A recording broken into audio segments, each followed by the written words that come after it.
긴 연휴 월요일까지 보내셨는데요. 어떻게 잘 쉬셨는지 모르겠습니다. 벌써 이렇게 긴 연휴가 또 언제인지 계산하는 사람이 등장했습니다. 그래서 이렇게 긴 연휴가 이제 8년 후에 다시 찾아온다고 합니다. 그러니까 8년만 기다리시면 이렇게 한 번 더 쉬실 수 있습니다. 네. 그 8년 후를 우리가 또 소망하면서 그런데 그 연휴가 끝나니까 그 긴 연휴를 경험하신 분들에게 찾아오는 그런 게 있습니다. 연휴 후유증입니다. 분명 쉬었는데 왜 그렇게 피곤한지 모르겠습니다. 쉬면 몸에 에너지가 넘쳐서 막 일도 두 배로 열심히 할 줄 알았는데 출근하는 순간 퇴근하고 싶다 이런 마음이 드는 사람들이 참 많았던 것 같습니다. 그러면서 그 인터넷이나 뭐 신문 기사들을 이렇게 좀 찾아보니까 그날, 그러니까 화요일 날 주로 나왔던 꼭 나오는 기사가 하나가 있는데 그 연휴 후유증을 이겨내는 방법 이런 게 쭉 떴습니다. 뭐 마셔라, 뭘 먹어라, 뭐 이런 것들이 있는데 그걸 이렇게 제가 이렇게 한번 쭉 써봤는데 그거를 한 문장으로 정리를 하면 이렇습니다. 예전의 모습으로 돌아가라. 왜냐하면 그 피로감을 느끼는 이유가 알고 봤더니 더 과하게 움직인 겁니다. 더 과하게 활동하고 더 과식하고 또 뭐 우리는 뭐 해당되진 않지만 과음하고 그리고 또 운전도 장거리 운전하고 뭐 이런 것들이 누적되다 보니까 분명 쉰 것 같은데 몸은 그것을 알아서 피로감을 느끼는 것입니다. 그래서 뭐 내용들을 정리해 보면 예전으로 돌아가라 뭐 이런 내용이었습니다. 그렇다면 예전으로 돌아가면 그 피로감을 안 느낄까요? 우리들의 인생 자체가 피로감을 느낄 수밖에 없습니다. 성경도 그렇게 이야기하는데요. 풀은 마르고 꽃은 시드나, 이 말은 풀이 갖고 있는 푸르름의 그 모습은 언젠가는 시든다는 것입니다. 그리고 꽃이 피어나는 그런 많은 향기도 언젠가는 시들어 버린다는 것입니다. 우리들이 갖고 있는 많은 것들은 언젠가는 소진되어서 그것이 피곤함을 느끼는 것입니다. 결국 피곤하다라는 이야기가 우리들에게는 하기는 싫지만 참 익숙한 표현으로 우리들에게 다가옵니다. 어떠한 기업에서 어떻게 하면 이 기업이 더 활기가 넘치고 좋은 뭐 직장 생활을 할 수 있을까 이런 고민을 하다가 캐릭터가 분명한 두 명을 대상으로 스트레스 지수를 조사를 했습니다. 한 명은 누가 봐도 출근하는 순간 만면에 미소가 있고 뭘 부탁하면 제가 도와드리지요 라고 하는 그런 분, 그리고 뭐 같이 뭐 이야기를 하면 모르는 게 없는, 뭐 이야기가 끊기지 않는, 그리고 커피 한잔 하면 뭔가 좀 재밌고 마음 가운데 편안함이 있는 그런 한 사람입니다. 그리고 또 한 명은 들어올 때부터 무표정입니다. 매사에 뭐 선배가 말하든 후배가 말하든 뭔가 일을 얘기하면 그걸 제가 왜 해야 되죠? 이렇게 하나씩 다 묻고, 또 뭐 퇴근하고 나서 이렇게 약속되지 않은 그런 뭐 회식이나 이런 걸 하면 제가 꼭 가야 하나요? 이렇게 이야기하면서 빠질 수 있으면 빠지는 그런, 정말 성격적으로나 뭐 보여지는 모습이 너무나도 다른 두 사람을 스트레스 지수를 이렇게 조사를 하고 그 내용들을 이제 기업에 있는 많은 회사원들에게 좀 전파를 하려고 했는데 전파를 하지 못했습니다. 스트레스를 지수를 이렇게 조사를 해보니까 그 당연히 만면에 미소가 많은 거고 그 사람이 스트레스 지수가 적어서 그렇게 했으면 좋겠다 뭐 이렇게 하려고 이제 좀 기획 의도가 좀 그랬는데, 그 만면에 웃음을 가득하고 좀 닮았으면 좋겠다는 그 사람의 스트레스 지수가 굉장히 높고 우울증까지도 있었다라는 사실을 그 회사가 발견한 것입니다. 반면에 무표정으로 가고 뭐 사사건 부정적인 그 사람은 오히려 스트레스 지수가 거의 0에 가까운, 정말 이거를 회사원들에게 이야기하기 좀 애매한 그런 결과가 나와버렸습니다. 왜 그랬을까요? 그 웃는 사람은 웃는 게 아니었습니다. 그리고 자기의 속을 다른 사람에게 내비치지 못하는 그 상황 속에서 점점 자기를 이렇게 포장할 수밖에 없는 그러한 모습 속에서 살아갔던 것입니다. 그의 시선은 자신에게 있는 것이 아니라 남의 시선에 있었습니다. 남이 나를 어떻게 보나, 그리고 남이 나를 어떻게 생각하나, 저 사람은 나를 어떻게 평가하나, 점점 자신의 모습은 없어져 가고 남이 원하는 나의 모습으로 만들어져 간 것입니다. 하나님께서 분명 그 사람을 통해서 하실 일이 있었을 것입니다. 그리고 하나님께서는 그 사람에게 하나님이 허락하신 자랑거리를 주셨을 것입니다. 그런데 그것이 아니라 똑같은 피조물이 바라보는, 불완전한 피조물이 바라보는 그 시선이 진짜라고 여겨져서 그 사람들에게 잘 보이기 위해서 마음이 슬픈데도 무섭고 하기 싫은데도 해야만 하는 그러한 모습들이 그 스트레스 지수에 나타났던 것입니다. 우리는 어떻게 하면 피곤하지 않을 수 있을까? 이러한 고민들을 계속해 보면 하나님께서는 분명 오늘 성경을 통해서 이야기하실 것입니다. 많은 본문들 속에서 하나님의 이름 가운데 우리가 평안하게 살아갈 수 있는 방법들을 제시하시는데 그 부분 중에 우리가 정말 쉽게 그것을 이해할 수 있는 본문이 바로 오늘 함께 나눈 본문입니다. 오늘 본문 28절을 보면 우리들의 눈을 번쩍 뜨게 하는 그런 부분이 있습니다. 하나님께서는 어떠냐면 중간 부분에 보면 피곤하지 않으시며 이렇게 되어 있습니다. 하나님께서 알려주신 방법을 우리가 하면 우리는 피곤하지 않습니다. 그리고 여기 보시면 29절에 보면 우리는 어떠한 자라고 이야기하냐면 피곤한 자라고 설명을 하고 있습니다. 하나님 뜻 안에서 살아가게 되면, 하나님이 허락하신 방법대로 살아가게 되면 우리는 피곤하지 않을 수 있는데 우리들의 속성은 피곤한 자라는 것입니다. 그리고 우리들은 왜 피곤하냐면 푸른 마르고 꽃은 시드나 라는 본문에서 제가 방금 말씀드렸듯이 한계가 있는 것입니다. 무언가를 할 때 그것이 영원하지 않고 한계가 있고, 무언가를 할 때 그것이 점점 소진되어져 가는 것을 느껴서 그것이 우리들에게 피곤함으로 다가오는 것입니다. 하나님은 왜 피곤하지 않냐면 28절에 보면 영원하신 하나님 여호와라는 표현을 씁니다.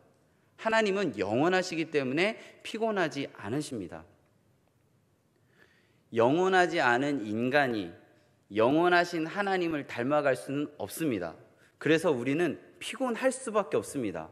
그러면 도대체 어떻게 하라는 거냐?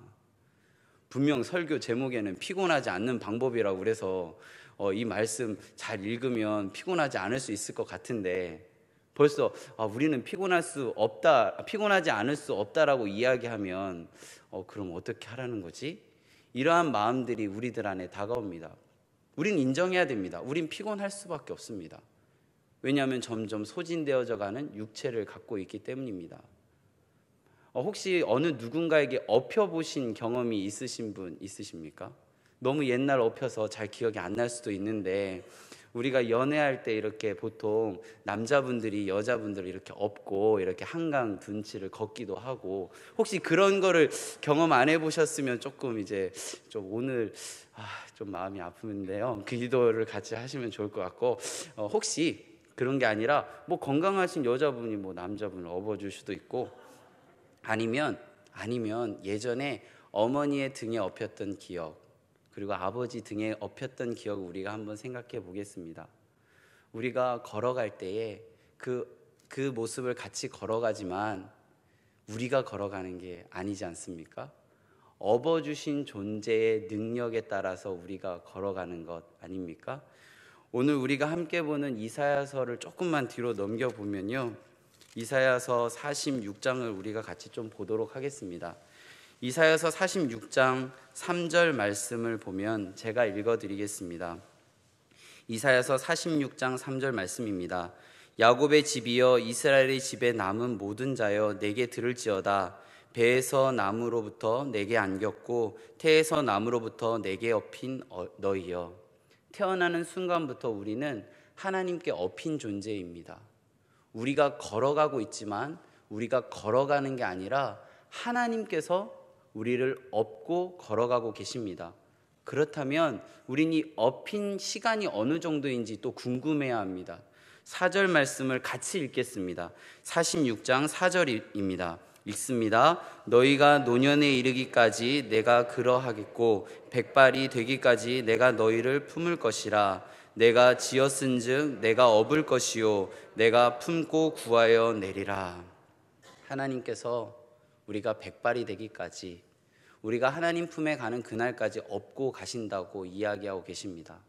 이 사실을 믿으신다면 오늘 46절 4절 말씀 마지막에 있는 것처럼 내가 품고 구하여 내리라, 내가 너를 책임지겠다라는 이야기를 하고 계신 것입니다.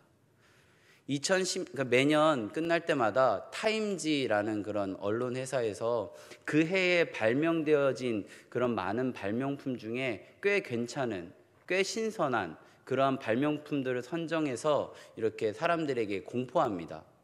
2016년도에도 25개, 25개의 그 발명품을 이렇게 이야기했는데, 그것을 이렇게 세 가지 테마를 정해놓고 이렇게 이야기를 했습니다. 첫 번째는 더 편한 세상을 위한, 두 번째는 더 예쁜 세상을 위한, 세 번째는 더 나은 세상을 위한이라는 이 세 가지 테마를 가지고 2016년도에 발명된 많은 발명품들을 최고의 발명품 25개, 25개를 이야기했습니다. 세 가지 조건에는 공통분모가 있습니다. 무엇이냐면 더입니다. 세상은 현재 상황에 만족하지 않습니다. 더 나은, 더 편한, 더 이쁜. 그 말은 내가 지금 갖고 있는 것에 결핍이 있다라는 것입니다. 부족하다라는 것입니다. 그러면 더 갖고 싶으면 어떻게 해야 되겠습니까? 내가 갖고 있는 것에 더 힘을 내야 됩니다. 내가 알고 있는 것보다 더 알아야 됩니다. 내가 지금 쥐고 있는 것보다 더 쥐어야 합니다. 세상은 그것을 요구합니다. 그래서 가만히 있어도 피곤한데 그 피곤함의 강도가 점점 강해지는 것입니다. 세상에는 영원한 것은 없습니다. 풀은 마르고 꽃은 시드나 우리 하나님의 말씀만 영원합니다. 하나님의 말씀을 제외한 모든 것들은 그게 무한함이라는 단어를 쓸 수 없습니다. 유한함이라는 단어밖에 쓸 수 없습니다. 우리는 지금 무엇을 바라보고 있습니까? 하나님을 바라보고 있습니까? 아니면 우리들을 바라보는 어느 누구를 바라보고 있습니까? 아니면 내 눈으로 바라보는 현상을 바라보고 있습니까? 하나님께서는 오늘 이야기하십니다. 나는 피곤하지 않은데 너는 피곤하구나. 오늘 본문 다시 보면 28절 말씀을 보면 하나님은 피곤하지 않으시다고 이야기하십니다. 그런데 우리는 어떠한 자라고 그랬습니까? 피곤한 자라고 했습니다. 우리 함께 읽었던 46장 말씀, 우리가 하나님을 업고 있습니까? 하나님이 우리를 업고 있습니까? 하나님께서 우리를 업고 있습니다. 피곤하지 않으신 하나님께서 우리를 업고 계신 것입니다. 그러면 우리는 피곤함을 느끼지 않을 수 있는데 왜 피곤함을 느끼냐면 우리들의 시선이 세상을 바라보기 때문입니다. 점점 연약해져 가고 점점 무너져 가고 점점 없어져 가는 세상을 바라보기 때문에 내 몸이 피곤한 것이 아니라 사실은 내 시력이 피곤함을 느끼는 것입니다. 우리들의 몸은 하나님께 업힌 존재이기 때문에 피곤함을 느낄 필요가 없는데 내 눈의 시력이 점점 피곤함을 느껴서 그 시력이 점점 내 몸 전체를 전이시키고 결국 내가 피곤하구나 라고 느끼는 그러한 세상을 살아가고 있는 것입니다. 우리는 어떻게 해야 될까요? 오늘 본문에서는 그 비법을 알려주고 있습니다. 30절에 보면 소년이라도 피곤하며 장정이라도 넘어지고 쓰러진다, 이 현실을 인식해라 라고 이야기하면서 우리들에게 피곤하지 않는 방법 31절에 보니 오직 여호와를 앙망하는 자 새 힘을 얻으리니 라고 이야기하고 있습니다.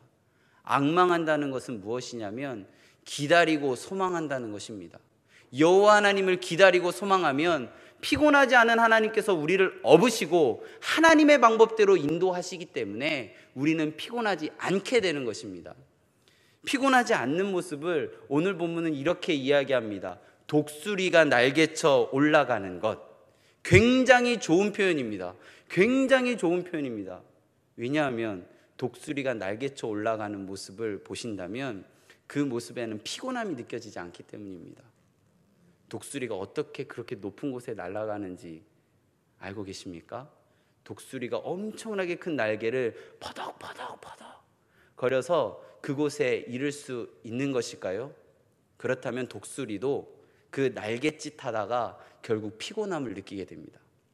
독수리가 날아가는 것은 밑에서 어마어마한 기류가 그 날개를 받쳐주기 때문에 그곳에 올라갈 수 있는 것입니다. 사람들은 독수리의 날갯짓을 주목합니다. 독수리의 그 창공에서 멋지게 비행하는 모습을 주목합니다. 사실 그러나 독수리는 자신이 날아가는 것이 아니라 그 기류에 자신의 날개를 맡기고 그곳을 날아가고 있는 것입니다. 여호와 하나님을 앙망한다는 것은 내 안에 있는 것을 날갯짓하는 것이 아니라 하나님께 엎여 있는 존재임을 인정하는 것입니다.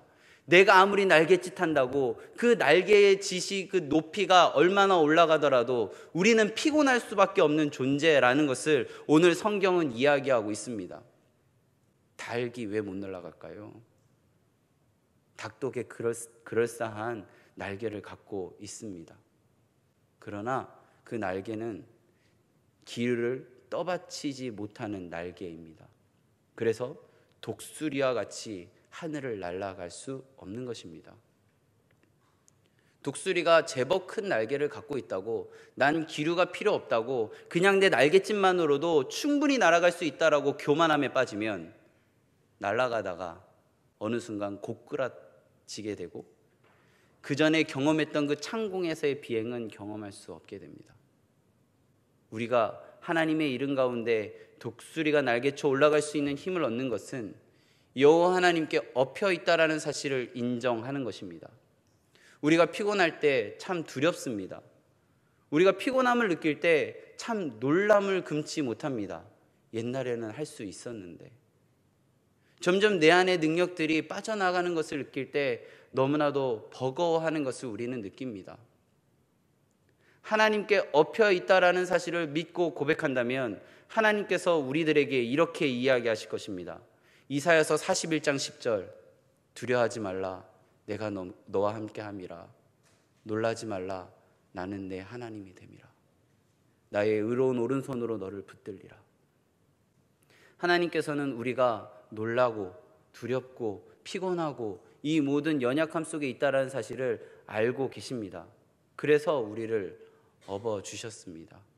잠깐 업어주신 것이 아니라, 그냥 달래기 위해서 업어주신 것이 아니라 백발이 될 때까지, 하나님 나라 가는 그날까지 우리를 업어주신다고 하셨습니다. 오직 여호와를 앙망하는 자, 여기서 우리가 바라봐야 될 것은 오직입니다. 다른 것도 같이 병행하면서 하는 것이 아니라 오직 여호와를 앙망하는 것입니다. 이것도 하면서 저것도 하면서 이것에도 의지했다가 저것에도 의지했다가가 아니라 오직 여호와를 기다리고 소망하면서 하나님께 나아가는 자들을 성령님께서 받쳐주시고 하나님의 이름 가운데 그 길을 인도하실 때에 걸을 수 없는 그 십자가의 길을 우리는 걸을 수 있게 되는 것입니다. 하나님의 이름 가운데 우리는 어떻게 살아가야겠습니까? 독수리 날개 같은 멋진 날개를 갖고 계십니까? 어느 누구에게 자랑하고 싶은 그 멋진 것이 있으십니까? 날개를 퍼덕여 왔을 때 피로감만 느낍니다. 그 자랑거리를 내 능력으로만 자랑한다면 피로감을 느낍니다. 그런데 그것을 마음껏 자랑할 수 있는 방법, 주 안에서 자랑하는 것입니다. 우리는 하나님의 이름 가운데 31절 말씀과 같이 오직 여호와를 앙망하는 자는 새 힘을 얻으리니 독수리가 날개치며 올라감 같을 것이요 다른 박질하여도 곤비하지 아니하겠고 걸어가도 피곤하지 아니하리로다. 이 말씀이 우리들의 마음 가운데 새겨지기를 원합니다. 오직 여호와를 앙망하는 자, 오직 여호와를 기다리며 소망하는 자, 그 마음 가운데 하나님께서 새 힘을 허락하신다고 하셨습니다. 독수리가 날개쳐 올라갈 수 있는 힘을 주신다고 하셨습니다. 우리들의 마음 가운데 조급함이 있다면 하나님을 기다리는 마음으로, 하나님께서 일하신다는 그 마음으로 우리 조금 기다려 봤으면 좋겠습니다. 그 기다림이 기도하는 모습입니다. 세상 사람들이 우리를 어떻게 평가하고 세상 사람들이 우리를 어떻게 바라보든 그것도 물론 중요한 부분이지만 하나님께서 나를 어떻게 사용하시길 원하시고 하나님께서 나에게 이러한 성품을 주시고 하나님께서 나를 여기까지 인도하신 그 하나님께서 어떻게 업고 걸어가실지 그것을 기대하며 하루하루 소망하며 살아가면 어떻겠습니까? 세상에서 우리가 살아갈 때에 많은 이야기들이 우리를 감싸 안고 하나님의 이름 가운데 그렇게 살아갈 때에 주님 아버지의 이름만을 생각하고 날마다 주를 섬기며 언제나 주를 기리고 그 사랑 안에 살면서 딴 길로 가지 않겠습니다 라고 고백하는 우리들의 모습이 있기를 바랍니다. 사실 우리는 딴 길로 갈 수 없습니다. 왜냐하면 하나님이 업고 계시기 때문입니다. 하나님이 업고 계시기 때문에 우리가 아무리 발버둥 친들 딴 길로 갈 수 없습니다. 그러면 우리는 하나님이 업어주셨다는 것을 순응하고 그 넓은 등짝에 우리들의 몸을 내어 맡기며 그 따뜻한 온기를 느끼며 이 하루하루를 살아가는 것입니다. 남들보다 천천히 간다고 느껴지십니까? 하나님께서 업고 천천히 걸어가시는 것입니다. 남들보다 빨리 걸어가시는 것 같습니까? 하나님께서 우리를 업고 뛰시는 것입니다. 우리가 빨리 가는 것, 우리가 천천히 가는 것이 아니라 하나님께서 우리들의 모든 것들을 보시고 가장 적절한 그런 모습으로 우리를 인도하시는 것입니다. 그럼 이제부터 우린 눈 감고 살아가야 될까요? 아닙니다. 좀 피곤할 수 있습니다. 좀 지칠 수도 있습니다.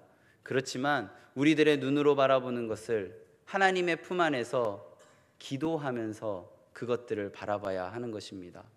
부러워하라고 하나님이 그 눈으로 그걸 보여주시는 것이 아니라 하나님의 등에 업혀 걸어가는 우리들의 모습 속에 그걸 보여주시는 이유는 그 모습을 기도하라고 보여주시는 것입니다.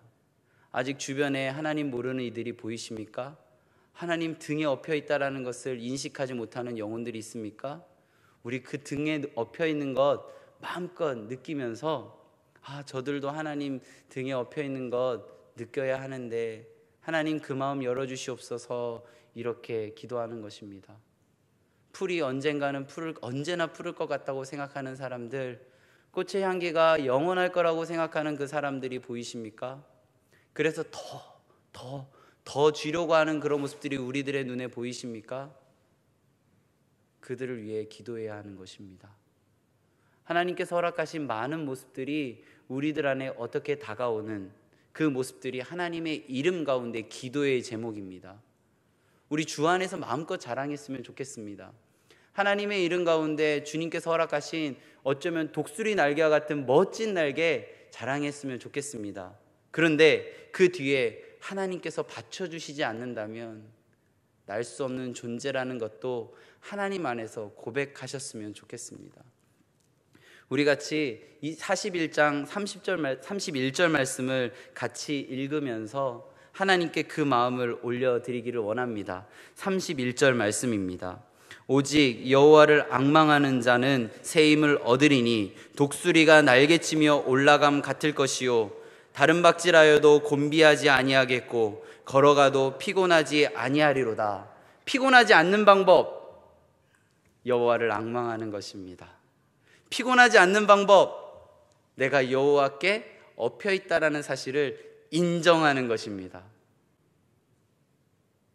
피곤하신 분 계시면요, 오늘부터 이 두 가지 사실 기억하시면서 하나님의 이름 가운데 기쁘고 행복하게 그렇게 우리 살아가시길 간절히 바라고 소망합니다.